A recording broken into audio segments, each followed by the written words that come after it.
Yo creo que los cambios a nivel personal tienen que ser basados en el consumo.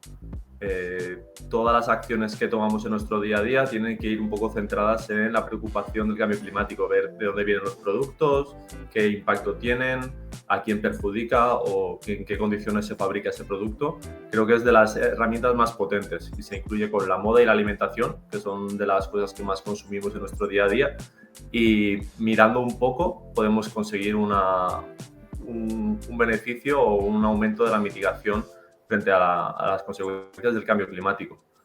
A nivel de empresa, sobre todo es hacer un poquito más de lo que exigen las leyes, porque ahora estamos viviendo un boom de leyes europeas que están centradas en la economía circular. Entonces, cumplir las leyes, que son los mínimos, que es lo que se suele hacer en las empresas, parece que ralentiza un poquito toda esa transición que necesitamos. Hacer un poquito más, trabajar la responsabilidad social, preocuparte del impacto que tiene tu empresa donde fabricas el producto o el servicio y cómo lo transmites. Yo creo que es súper importante y además las empresas son unos agentes de cambio muy potentes cuando hacen las cosas bien y cuando tienen motivación, ¿no? Entonces, la cantidad de clientes y clientas que puede llegar a tener una empresa grande es muchísimo impacto si transmites las cosas bien. Intentamos evitar totalmente el greenwashing, el lavado de cara ambiental o cualquier otra de parafernalia de estas. Y intentamos ser coherentes también con lo que estamos trabajando y lo que estamos diciendo, porque se ha visto muchos casos en los últimos años de marcas que dicen que son súper sostenibles o que tienen una huella de carbono neutral y luego le pides los documentos y la justificación de esas afirmaciones y se les desmonta el castillo de naipes. Así que yo creo que es súper importante que seamos coherentes, porque al final detrás de esas empresas también hay personas y a esas personas también les tiene que importar un poco la huella que dejan, porque de aquí a nada no habrá otra opción, ¿no? Habrán unos escenarios un poco más preocupantes. Y a nivel de sociedad, yo creo que la información es la clave. Vivimos en un momento de desinformación o de intoxicación de la información y contrastar toda la información, saber de dónde vienen las cosas, preguntar a las marcas, preguntar a las empresas, preguntar en las tiendas si saben de dónde viene su producto o por qué lleva tanto embalaje.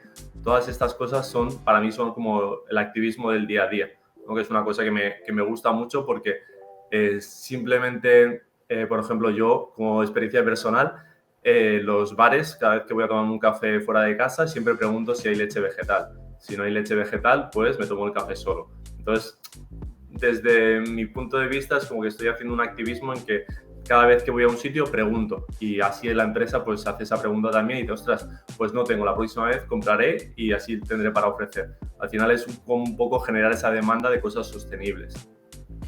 Y luego también la motivación. Hoy en día es súper importante estar motivada y motivado para tomar esos cambios, para empezar a hacer la compra a granel o para empezar a consumir menos alimentos de origen animal.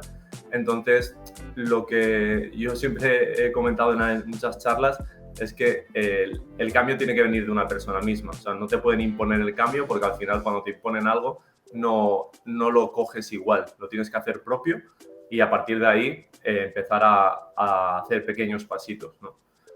Y también por último, yo diría que hace falta como sociedad políticas valientes, inclusivas y justas para todas las personas. Yo vivo en la ciudad de Valencia y en los últimos años, por ejemplo, se han hecho muchos cambios, han roto muchos moldes, por así decirlo, y se nota a la hora de salir a la calle, cada vez hay más bicicletas, menos coches, que hay más zonas verdes. Entonces, todo este tipo de cosas, todas las ciudades, los ayuntamientos, los gobiernos estatales tienen que empezar a practicarlo, porque tienen también una responsabilidad y una capacidad de cambio bastante potente.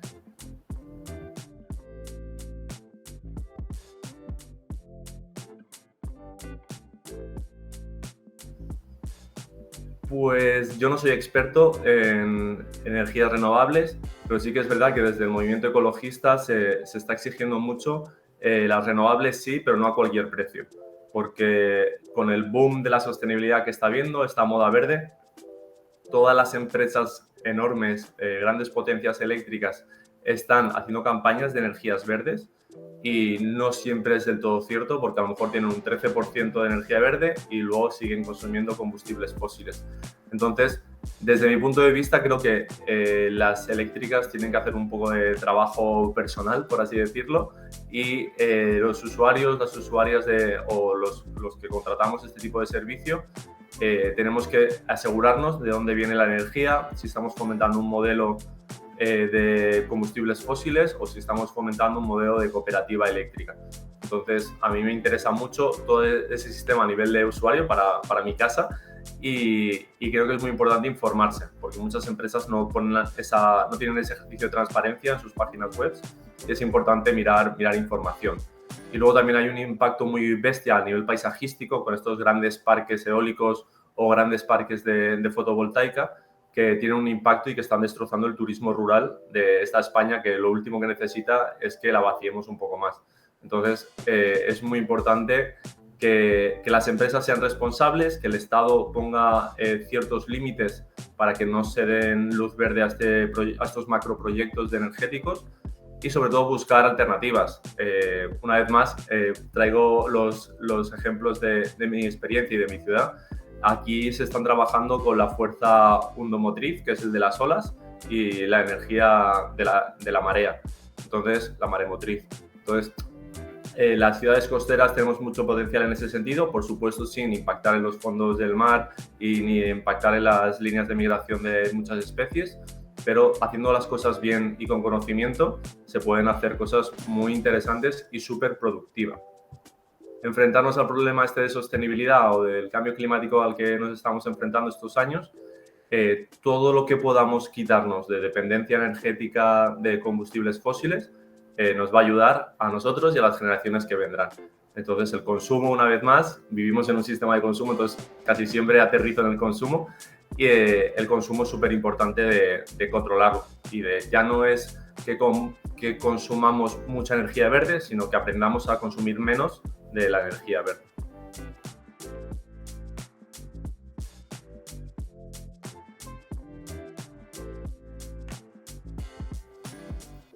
Pues el trabajo con los peques es súper importante porque al final ellos y ellas van a ser las que vivan ese escenario que estamos hablando de cambio climático y tenemos que enseñarles la parte positiva. Cuando son muy peques es imposible hablarles de escenarios catastróficos, de todo lo mal que se están haciendo las cosas, pero sí que buscar motivación, buscar mensajes positivos en el sentido de todas las cosas que pueden aprender o que pueden hacer para adaptarse a las altas temperaturas, a los inviernos más largos o los fenómenos meteorológicos más intensos.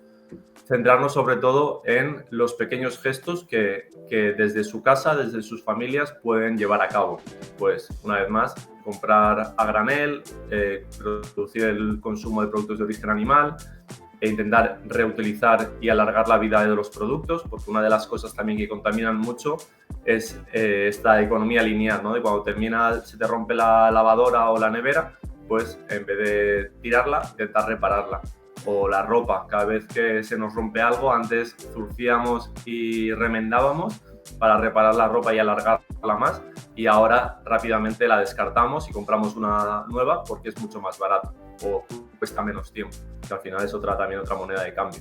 Entonces yo creo que tenemos que centrarnos en el activismo del día a día, las pequeñas cositas que podemos hacer para mejorar nuestro entorno.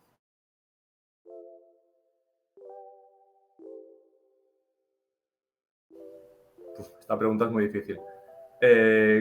¿Cómo se podría hacer? Yo creo, desde el activismo y la experiencia que llevo estos años, es que cualquier cambio, cualquier medida que se implique tiene que ser inclusiva y justa para todas las personas. Si estás volcando toda la esperanza de esta transición en los coches eléctricos, por ejemplo, no es la solución, porque no todo el mundo se puede permitir un coche eléctrico a estas alturas. Si lo que se está proponiendo es reventar todo el paisaje y hacer parques eólicos, parques fotovoltaicos, tampoco es una solución, porque estás perjudicando a una parte de la población que vive del turismo rural o que depende de su entorno para cultivar, y nos estamos cargando todas estas cosas. Entonces, no avanzamos si construimos ese tipo de soluciones. Las que sí que creo que pueden funcionar es la del empoderamiento de la ciudadanía, de que cada vez se fomente más el autoconsumo, las viviendas compartidas, el co-living o cohabitatge que se dice. Hay muchas herramientas que están empezando a coger fuerza para desacelerar el ritmo de consumo, para compartir más cosas, servicios, productos, y alargar la vida útil de esos productos, y aparte compartir los gastos en la comunidad. Entonces hay muchos pueblos pequeñitos que se están haciendo cooperativas, que están trabajando la tierra y poniéndose una planta o unas placas de fotovoltaica. Entonces yo creo que desde el venir a lo local, en vez de centrarnos tanto en lo global, que ese ha sido uno de los problemas que hemos tenido como especie, creo que estamos mejorando mucho la adaptación al cambio climático, la transición energética y cualquier cosa que nos vaya a pasar en los próximos años.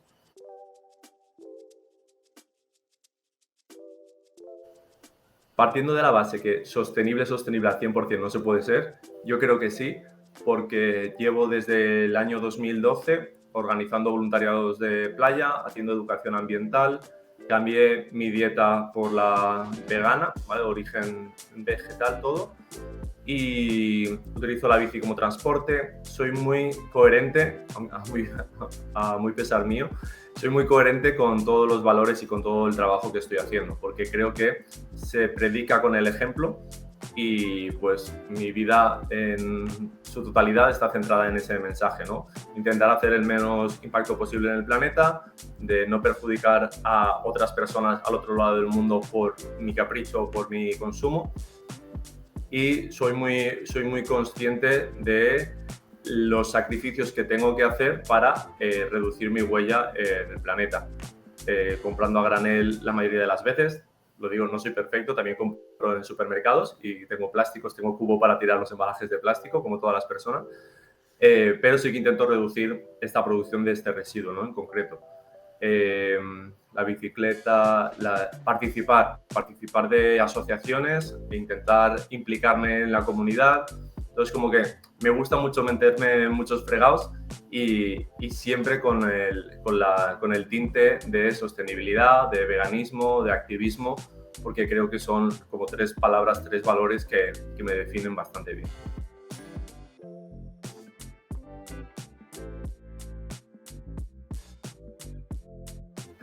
No sé si les convencería, pero sí que hay una frase bastante bonita en este sentido, que es que ahora tenemos la opción de cambiar, dentro de unos años será una obligación, no habrá una alternativa.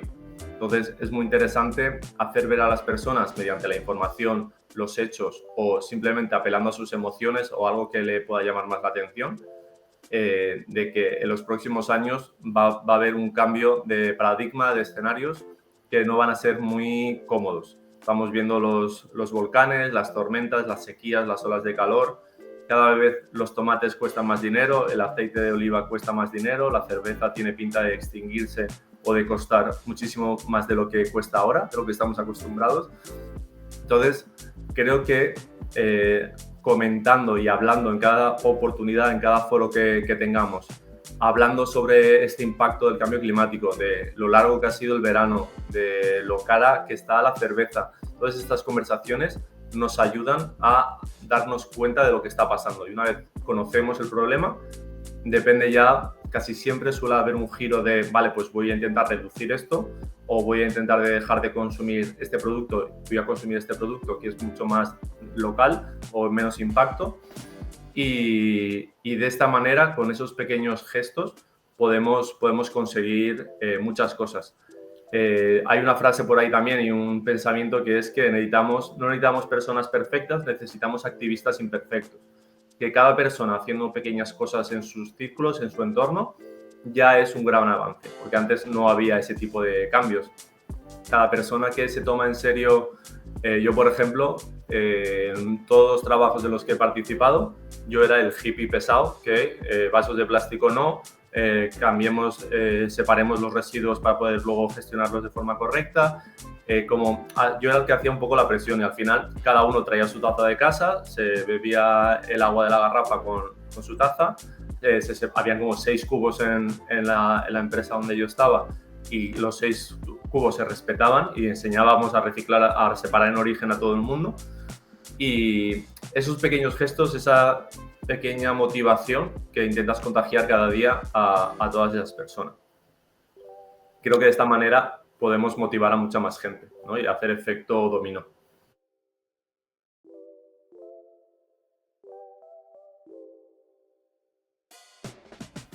Recupero todo lo que he dicho antes. Y, ejemplos. Pues yo te diría que uno de los ejemplos más claros es el tema de la compra de la comida, porque es muy visible, porque compramos más a menudo que otras cosas y porque comemos todos los días. Entonces, el intentar comprar el máximo de alimentos a granel, comprar en el comercio local. Nosotros aquí en casa tenemos como los botes que se ven ahí al fondo junto a la fregona. Son los botes para rellenar de la pasta directamente de la tienda, o lo compramos en envases grandes y lo vamos volcando. El café, por ejemplo, es una de las cosas que más me llaman la atención, es que el paquete pequeño del supermercado te cuesta 2 euros y el kilo de café a granel molido en el momento son 16 euros. Pero es un kilo comparado con los 200 gramos que puede llevar el paquete. Entonces te sale un poquito más caro, pero te has evitado como 4 o 5 envases que ya no son un residuo.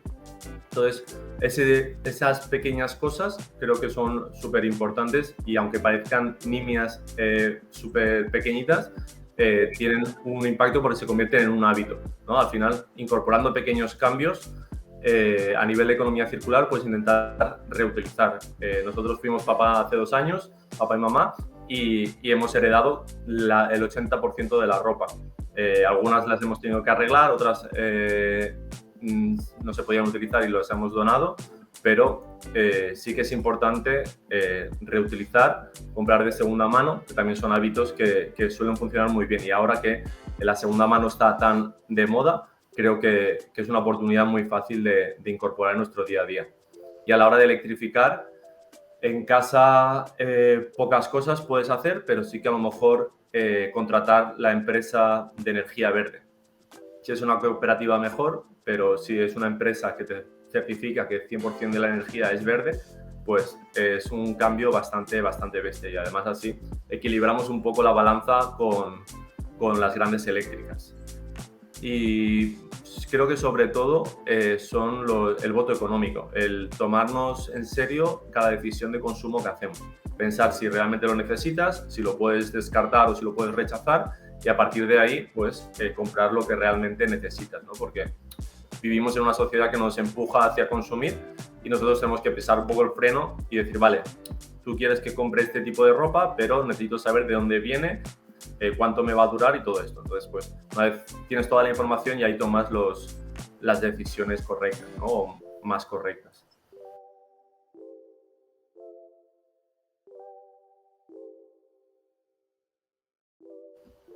Pues, como he comentado al principio, los proyectos locales, fomentando desde los gobiernos y que las empresas hagan esa responsabilidad de bajar al territorio donde están trabajando y fomentar proyectos locales antes que comprar a una gran eléctrica que distribuye a todo el país.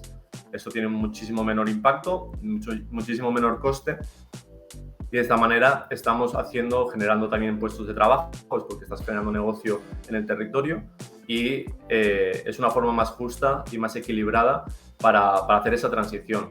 Por supuesto, a nivel empresa es menos rentable porque no ganas tantísimo dinero, porque las grandes eléctricas tienen un margen de beneficio y hacen cosas como quieren por el libre mercado, y fomentando lo local, consumiendo local, contratando productos y servicios que sean de aquí, dejando un poco de lado o intentando no consumir tanto en plataformas online globales, aunque te lleguen en 24 horas, esa huella de carbono de ese envío de cualquier plataforma digital puede ser muy elevada. Y yo creo que el secreto no es un secreto, es un secreto a voces, es para esta transición energética, es aterrizarlo todo en las personas y en lo local. Bien.